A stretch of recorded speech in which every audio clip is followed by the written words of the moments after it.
All right, let's go ahead and call the meeting to order. First up, approval of the minutes. Council members Lawson and Jurinsky, any opposition to the minutes? All right, those will move forward. Next up, Greg Hayes, May 2024 sales tax chart. Hello all, I accidentally gave Bill Levine vacation time, so I get to be the one to talk to you about the sales tax chart this month. We're having that interesting heartbeat, down a month, up a month. Let me tell you a little bit about what we're seeing. When I came and talked to you during the spring workshop, March was just done. We were up about $1.5 million. By the time April rolled around, where we were down 3.1%, we were actually down $400,000. And through May, we're actually within $9,900 of our projection of about $125 million year to date so far. So super duper close. Winners and losers in the industries, eating and drinking places are up, building materials up, electronics are up, clothing's up, telecommunications are up. Places are down. Auto dealers and parts and utilities are both down year to date. With that, I'll wait for any questions. Council members Lawson or Jurinsky, any questions? All right, great job, Greg. Thank you. Next up, 4A, Michael Kerrigan. Welcome to the city of Aurora. Hi, Councilmember Gardner, if I could just quickly jump in. I did want to introduce Michael Kerrigan. Yeah, great. He's new, just a few weeks in here in ODA, and he's serving as the city's special district administrator. He comes to us from Denver with over a decade in Denver and then many more years in special district and financial matters. So we are thrilled to have him. You'll definitely be seeing a lot more of him in this venue and others. But I just wanted to make that introduction, and I'll turn it over to Michael. Yeah, we're happy to have you here. Thank you. Happy to be here. So good afternoon, committee members. I'm Michael Kerrigan, the Special District Administrator with the Office of Development Assistance. I am before you today to present the request for a resolution to approve the service plan for the Front Range Air Park Metropolitan Districts numbers 1 through 5, and to authorize the execution of an IGA between the city and the districts. The districts are being proposed to provide for the planning, design, acquisition, construction, installation, relocation, redevelopment, and maintenance of the public improvements necessary to develop an approximate 656-acre development site located at the northwest corner of East 56th Avenue and Imbadin Road. The development site is entirely commercial property consisting of AD zoning. Although no development plans have been formally submitted to the city, the district applicant has indicated that current plans for the site are estimated to contain approximately 8.8 million square feet of commercial, office, and retail development and 1,050 hotel rooms. Assuming service plan approval by council, the district will seek a formation election in November of this year. The districts will seek a combined debt limit of approximately $634.8 million, plus an additional $100 million for ARI debt limit authority. The proposed Air Park Metro District Service Plan is in conformance with the city's model service plan in all material respects. And then also representatives of the district are available here for any questions as well. Thank you very much. Great, thank you. Council members Jurinsky or Lawson, any questions on item 4A? And are you both okay with moving this item forward? And Councilmember Lawson is having some trouble in her access, so we'll try to work with her to get access. Councilmember Jurinsky, are you okay moving this item forward? I approve. Okay, I am as well. Thank you for the presentation. Thank you. Chesarina, looks like you're up next. I'm okay if you want to present 4B and through 4E together, if you want to do them separately, or however you'd like to do that. I'll leave it up to you. Sure. Absolutely. So Chesarina Dancy, manager of the Office of Development Assistance. Items 4B, 4C, and 4E are all similar in that they are board appointment requests to Metro District boards for Powhatan Road number 6, Powhatan Road numbers 8 and 11, and Cottonwood Creek numbers 2 to 5. They are all related in the development sense, and it's a lot of the same players. There was a clerical error on the end of the Metro District boards, and so they are coming to the city to ask for these reappointments to their boards. Councilmember Jurinsky, any questions? And if not, are you okay with these 3 items moving forward? No questions. I approve. Okay. And then for D? Yes, 4D is a service plan amendment for Sagebrush Farm Metropolitan District number 1. This is an amendment in order to increase their ARI mill levy, or to edit the language from the standard language that starts at one mill and increases over time to 5 mills. They would like to start at 5 mills. That's the only change proposed to the service plan. There's no debt limit change, and there are no residents within this district either. All right. Councilmember Jurinsky, any questions? And if not, are you okay moving 4D forward? No questions. I approve. All right. I do as well. Thank you, Cesarina. Thank you. Next up, Scott Newman, items 4F and 4G, Q2 2024 IT update and 2024 IT lease purchase authority ordinance. Thank you, Councilmember Gardner. Give me just a moment to share my screen here.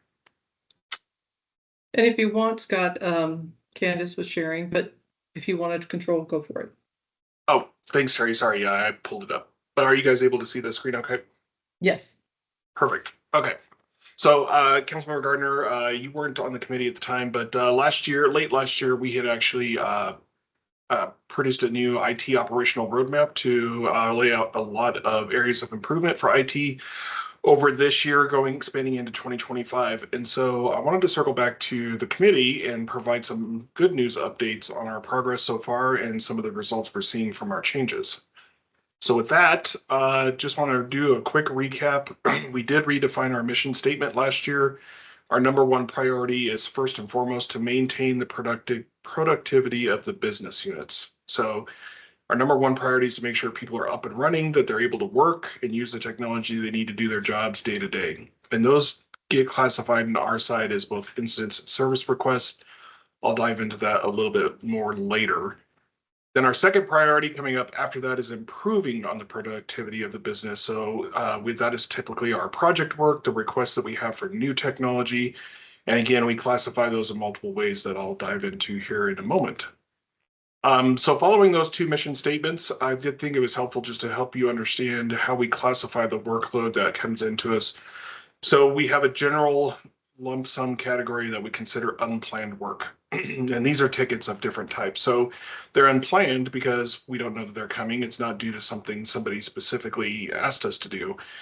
So our number 1 priority that we always take above beyond everything else are what we classify as incidents. And that is something is broken, and again, staff are unable to work. So maybe one solution is down, maybe Workday is not working. It's something that's not functioning, so they can't get their work done.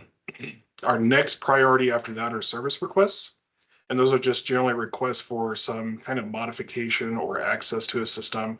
So for example, if somebody needs to request that they have Adobe Acrobat installed, or maybe they need to have additional permissions added to one solution or one of our other applications that we use, those are categorized as service requests. And across both those areas, we do apply service level objectives. So we track metrics to ensure that we are meeting the service level objectives, both for incidents and service requests. And those are categorized based on priority and severity. So priority 1 incident, which is basically across the entire city, something is broken, nobody's able to work, that is a core priority for us, versus a lower priority would be an individual is unable to do something on their specific computer. Doesn't mean we won't work on it, it just means that's how we're categorizing the work. Then our second overall lump sum category is planned work. And so these are requests for typically project level requests that come into IT, but we do break that out again into several different areas so that we can classify and assign the work correctly. So we have areas that we call efforts and enhancements. Those are typically based on our assessment, they're going to be between 10 and 80 hours of work. And it typically requires coordination between IT, maybe multiple staff in IT or teams, and the business units that are requesting it. Then we also have projects, which are a significant chunk of our work. Those are anything that are going to result in over 80 hours of work combined, and it does require, in that case, the assignment of a project manager, as well as those key stakeholders within IT and the business alike. So specifically now to some metrics I want to show you. Again, incidents are our #1 priority that we're addressing first. So these charts go back to January 1st of this year, and you'll see that they're up pretty high, and then they took a big plummet. So as of January 1st, we had 536 open incidents citywide. But as of June 14th, we were able to drop that down to 104 incidents. And that's an 81% decline overall in that 6-month period of open incidents pending work. Service requests, the next up priority after that, as you see again, a really large number up there at the beginning of the year. On January 1st, we had 1,596 that were open. And as of June 14th, we dropped that down to 547. So we've seen a 66% decline in open service requests in that same period of time. And keep in mind that these are not only the backlog of requests that are coming in, but we receive incidents and service requests every single day. So not only did the staff tackle the backlog of requests that are pending out there, but they were keeping up with the incoming work that is continuing to go through. So one of the things we also looked at is industry standards, right? That's one of the key points in our overall operational roadmap for improvement is we're matching up against industry standards in a lot of areas. So one of the areas that we focused on first is incidents that are in breach of those service level objectives. Now, we only started measuring that back in April 25th of this year.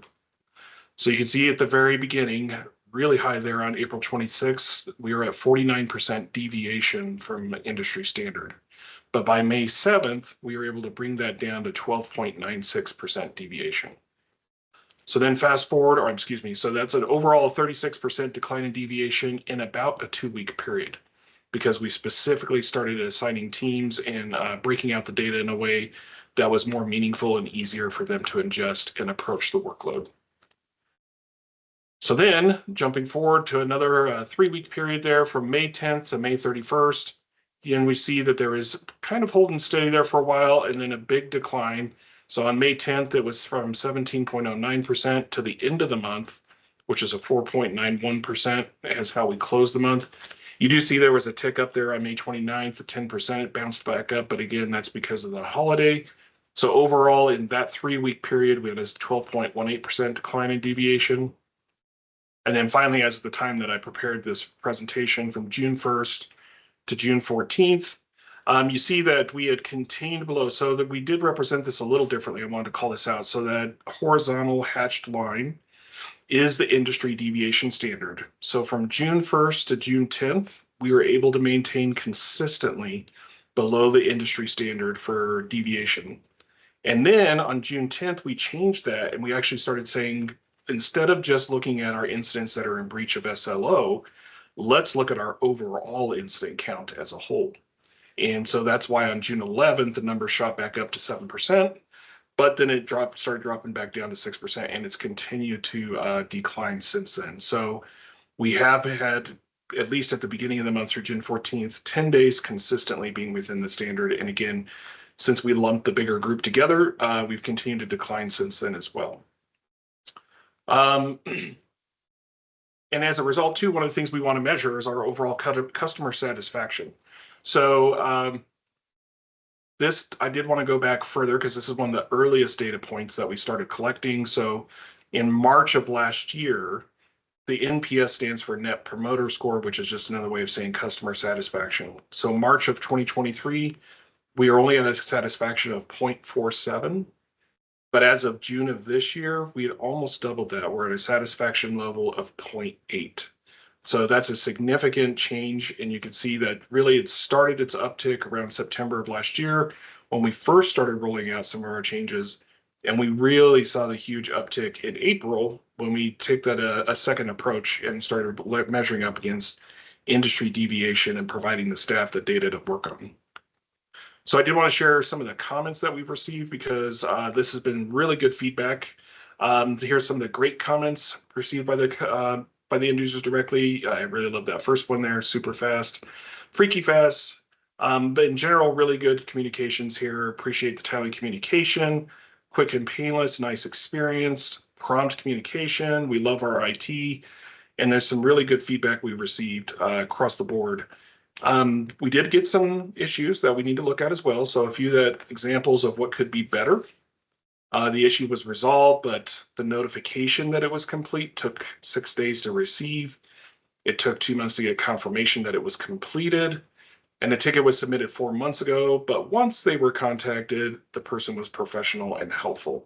So in each of those, we've taken away a problem with not following up and a lack of communication from our staff to the requester. So we're addressing those individually with the staff one-on-one. Areas that I consider to be more problems, either the worst scores, and these are just a few examples as well. One of the top ones there, it was requested by while the people had reached out to on-call IT personnel as an urgent matter, but they weren't contacted by somebody for follow-up until 10 days later. So clearly a disconnect. Clearly we dropped the ball on that, and we have addressed that with the individual. It was never addressed. The person was not added as a member of the group, and another person did not have access to an application they requested. In each of those cases, again, we have followed up directly with the supervisors and the employees so that we can address the lack of communication and follow through.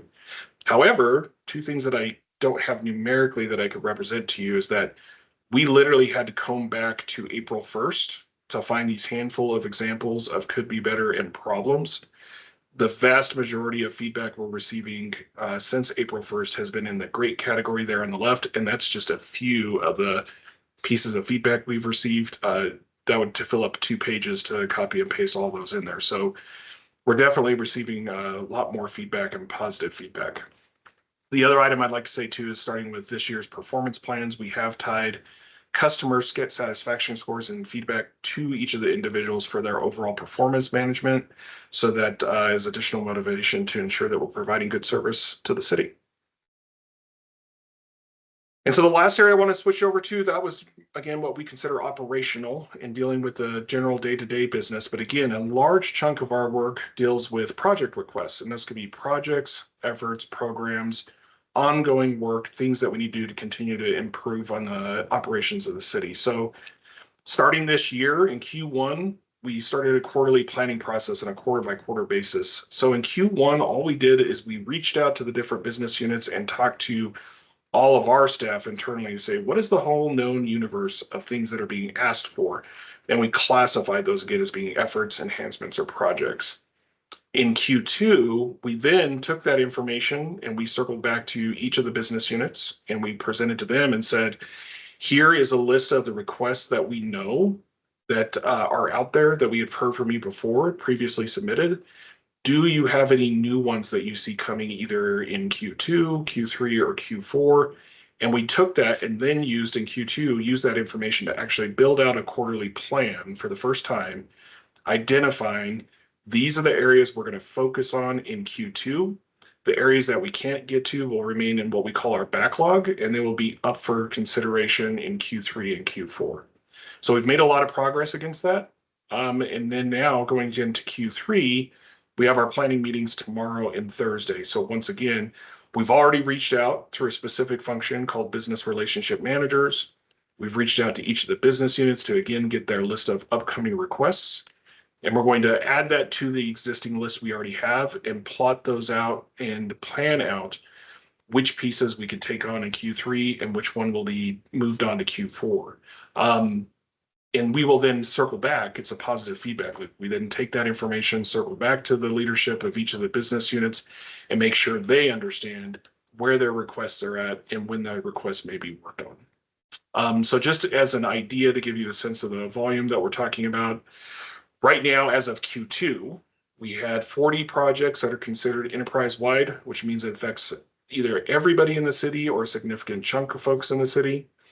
We had 21 that were public safety specific. We had 10 in IT, which is part of our ongoing enhancements and improvements to our own operations. We had 10 specific to public works, 4 for water, 1 for communications, general management, and pros. So we're making really good progress, making good strides. And that is really what I wanted to report back to the group. But I do have one more thing I wanted to show you, except I'm not sharing the screen anymore. So give me a second. I did want to show you this is a real-time view of the analytics dashboard that we use inside our management system, which is called ServiceNow. So this is real-time snapshot as of right now. So right now we do have 11 incidents that are currently in breach of the service level objectives. So supervisors will be looking at those and prioritizing those. We do have a number of requests that get put on hold status. That's usually if we're waiting for a vendor. So maybe Comcast has to do something, or maybe Workday does. And then we are also tracking our service requests that are in breach and focusing on getting that number lower. But we can see at any given time where we stand. We can see our overall trending. These are any unassigned requests that are out there. Staff are ensuring that at the beginning of the day and at the end of the day that they are logging in and making sure there are no unassigned tasks either at the beginning or end of the day so that they can be processed. And again, here's just a real-time view of the more current of our overall customer satisfaction scores. So we're using this information on a day-to-day basis. The supervisors are logging on every single day checking this. And we are continuing to focus on the backlog as well as keep up with the new incoming stuff that comes in every single day. So with that, sir, I will turn it over for any questions. I know I gave you a lot of information, so any questions? Great. Yeah, a lot of stuff there. Council members Jurinsky or Lawson, any questions? I have none. All right.